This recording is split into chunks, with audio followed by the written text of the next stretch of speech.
Pemirsa, aksi pelaku residivis mencuri sepeda motor terekam CCTV.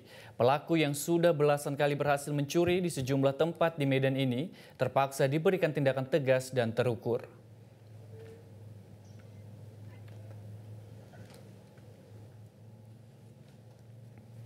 Dalam rekaman kamera CCTV terlihat jelas pelaku berhasil mencuri motor dalam hitungan menit yang berada di teras rumah. Setelah mengetahui motornya hilang, korban pun melapor ke pihak kepolisian.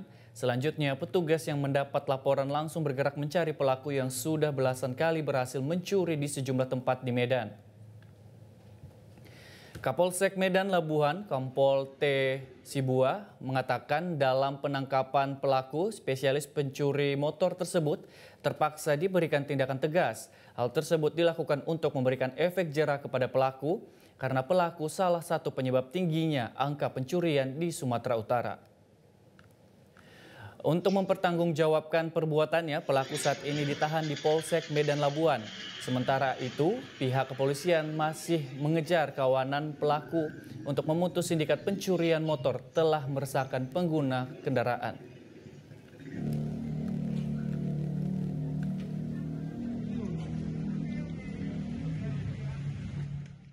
Kasus pencurian ini modus operandinya yang dilakukan pelaku ini, dia bersama dengan temannya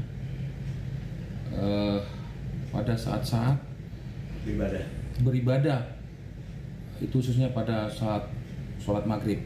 Jadi sunyi, jadi mereka masuk mengintai dan langsung melakukan pencurian.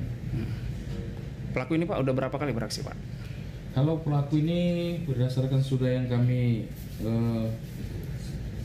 cek interogasi, dia melakukan sudah lebih 10 kali. Jelajahi cara baru mendapatkan informasi. Download Metro TV Extend sekarang.